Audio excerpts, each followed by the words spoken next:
Craig, good morning. It's always a pleasure to get to talk to you. I remember back at the old station, I used to call you for the Dean Millard show there. So it's great to have you on and being able to chat with you. How you doing?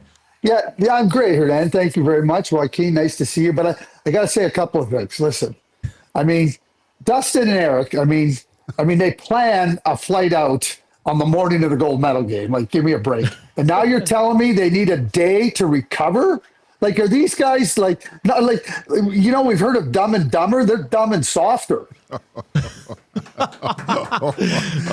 you know who Dusty's favorite NBA player is, right? The king of load management, LeBron James. So it's load management day for Dusty. Oh, gee. A load management day. That's unbelievable. Unbelievable. Yeah. These guys never fail to I wouldn't say surprise, but they never fail to be able to bring something to the table that we can poke a whole lot of fun at. Never fails, Craig. Before we get to the NHL of the Edmonton Oilers, we got to get your thoughts on what we saw on Sunday morning. Just a fantastic overall hockey game. Of course, not the result we wanted here in Canada, but Connor Hellebuyck, the star of that game. Just your takeaways from not just a great game, but a great tournament overall in terms of hockey. We waited 12 years for this generation of player to come and play best on best at the Olympics. Very few players had participated in the Olympics, Doughty and Crosby for Canada, but they were chomping at the bit to play, and they didn't disappoint in any way, shape, or form. We see what it looks like when you have the very best players in the world competing against one another. It's really special, and it was special. Going back to the game Sunday, and when Hellebuyck made the save on Tays, I got a couple of notes from my Dallas friends, and they referenced 1997 Game 7 overtime Cujo on Joe Nieuwendyk before Todd Marchant scored the overtime winner to win the series for the Oilers. And one of them said, I hope it doesn't end the same way, because that was still early in the third period. But there was visions of that. And I think the same pain that we felt in Dallas that night and the joy that the Oilers felt was similar to Canada and the USA in that game. You think about a goaltending performance, and we've seen great goaltending performances over the years. And that was one where Hellebuyck absolutely, he shouldered the whole thing. They needed a goal in overtime to win it, and they got it, and full marks to the USA for finding the goal at the right time. But nobody that's involved in hockey, watching hockey, a fan of hockey, is sitting there going, yeah, that is the way that game was going to go. We thought it would be back and forth, back and forth. It was thorough domination by Canada for 40 minutes. And again, couldn't find a way to get that next goal behind Hellebuyck. Give Hellebuyck, it was unbelievable what he was able to do. And, anybody that does it, Nathan McKinnon said it best. You judge who was the best team. And sometimes the best team doesn't win in that game. That specific game, and you guys know this, that specific game, Canada wins that game 9 out of 10 times. And if USA played that game on the flip side, like Canada did, they would, because they were even teams, they would win that game 9 out of 10 times. We know that they're two very good teams with very good players, but in that particular game, you play that way, you win that game 9 out of 10 times, maybe more than that. Mm-hmm. Yeah.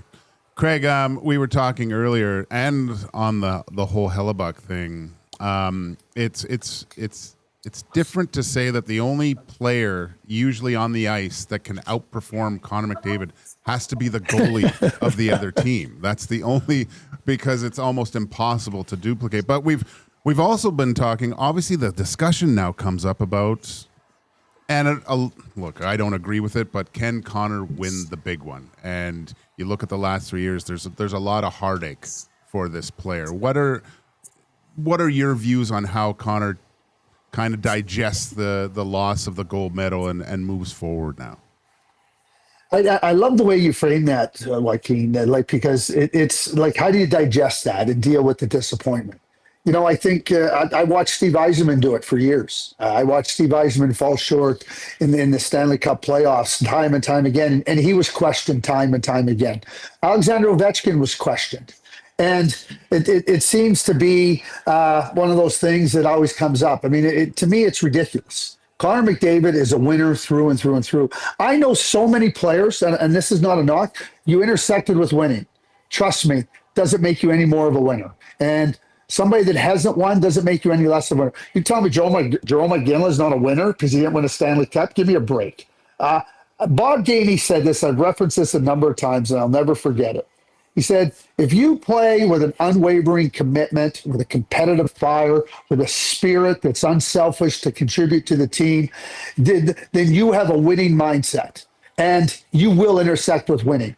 And I don't have any question that Connor McDavid will intersect with winning. He's too good. I thought a lot about this, Joaquin and Hernan, and I want to just take it carefully, right? And I start to think like, oh, Connor McDavid now is the guy that is being questioned. Like Austin Matthews is a winner now because he won a gold medal. Please give me a break. Connor Hellebuck, he's changing everything. Connor Hellebuck's been a Hart Trophy winner, Vezina Trophy winner. He's been a top goaltender. I think that showing that he could win that type of game was really important for Connor Hellebuck. But Austin Matthews is a winner and Connor McDavid isn't. Please. Now, I was thinking back to this, and I was thinking back to, you have these players that are so great and so instrumental in terms of what they mean for the game and what they mean in terms of their own legacies. And their legacies, Connor McDavid's one of the greatest players that's ever played, full stop. Why don't we look at the management teams that aren't doing their part? Like, why did Gretzky win? Oh, Glenn Sather did his part. Why did Lemieux win? Oh, Craig Patrick did his part. Why did the Detroit Red Wings win? Ken Holland and Scotty Bowman did their part. Sam Pollock, he had legacy players. Oh, why did they win? Because he did his part. Why did the Tampa Bay Lightning win? Because Julian Brisebois did his part. Why did the Colorado Avalanche win? Because Chris McFarland and Joe Sakic did their part. Bill Zito in Florida. So if it's tennis, I get it. You didn't win. You had all these chances. I get it. We're not tennis. And the bottom line is Connor McDavid is a winner. And he will intersect with winning, I have no doubt. But he's going to need some help from management. Full stop. Those guys are all, like the previous guys, not all of them that I named are in the Hall of Fame because they had great players and then they surrounded them to help them win.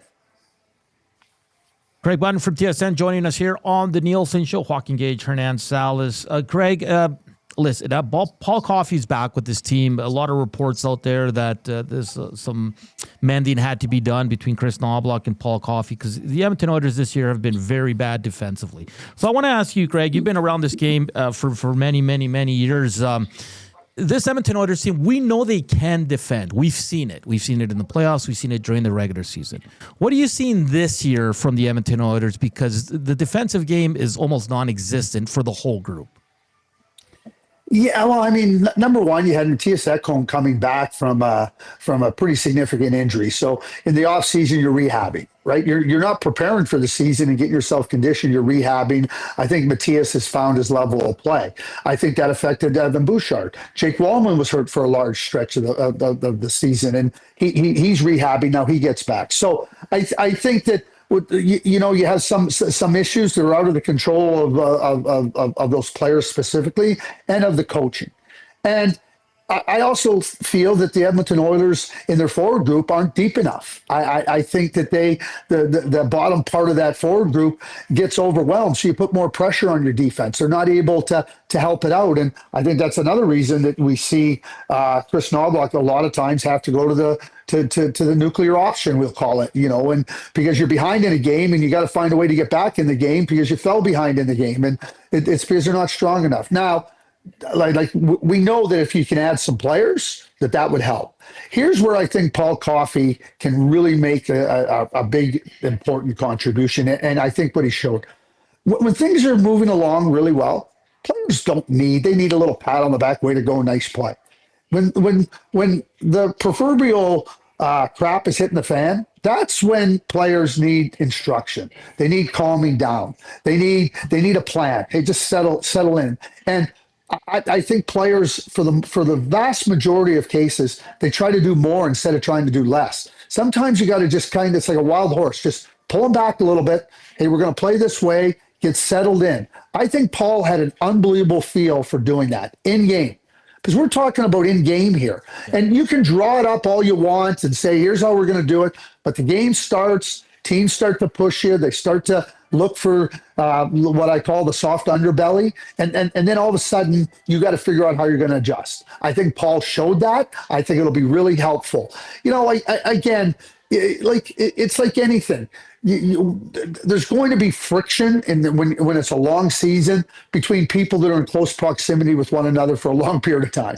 It's just the way smart people find solutions to their issues, find solutions to their problems. And I think Paul Coffey is a really good solution to what ails the Edmonton Oilers right now. So I think that his presence will help, but I still think they need some help. I think Jake Wallman can't play the right side as a left shot guy. I think they need a right shot defenseman that can play up there. Are they easy to find? No, I'm not saying, but I think that would really help them.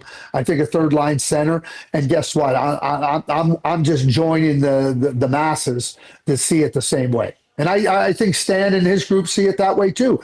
Not easy to acquire, but I think the first step was getting some instruction and influence amongst those defensemen that allows them to have some confidence and get back to playing what I would call a stable, consistent, steady defensive game.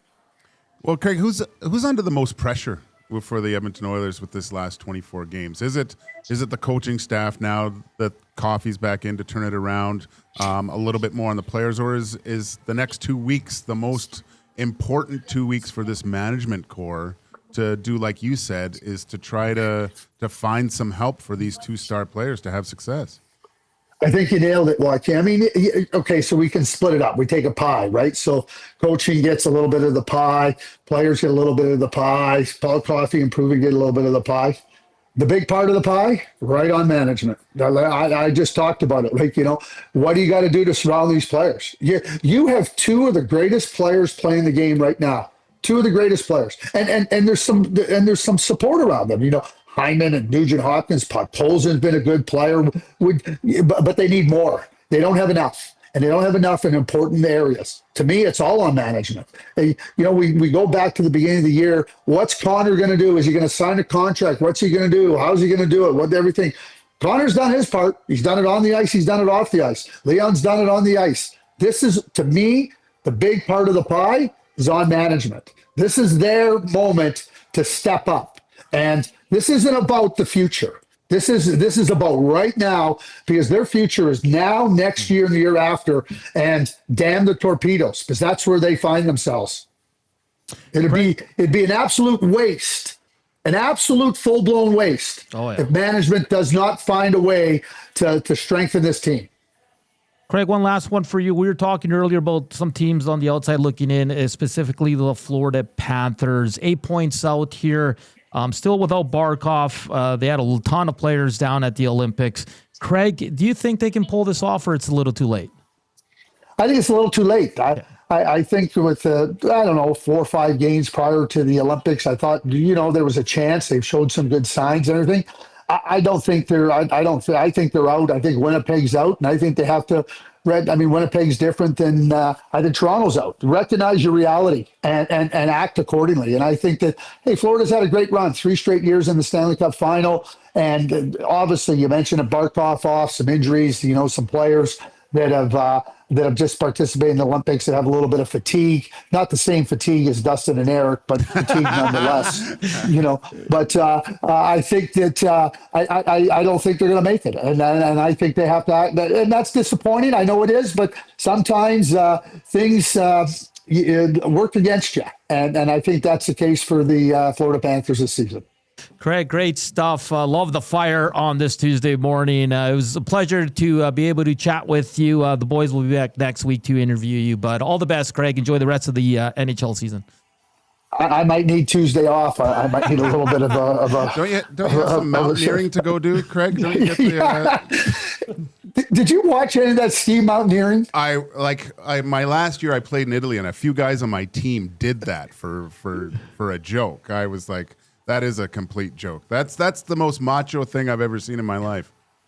Yeah, I didn't know what it was, and and then I'm watching it, and I'm trying to figure it out. It was pretty interesting, and I guess something that's native to Italy, but it was fascinating to watch that ski mountaineering. But to answer your question, no, I torture myself with cross country skiing and enjoy myself with the downhill. I ain't doing any ski mountaineering. Thanks, Greg. All the best. See you later, guys.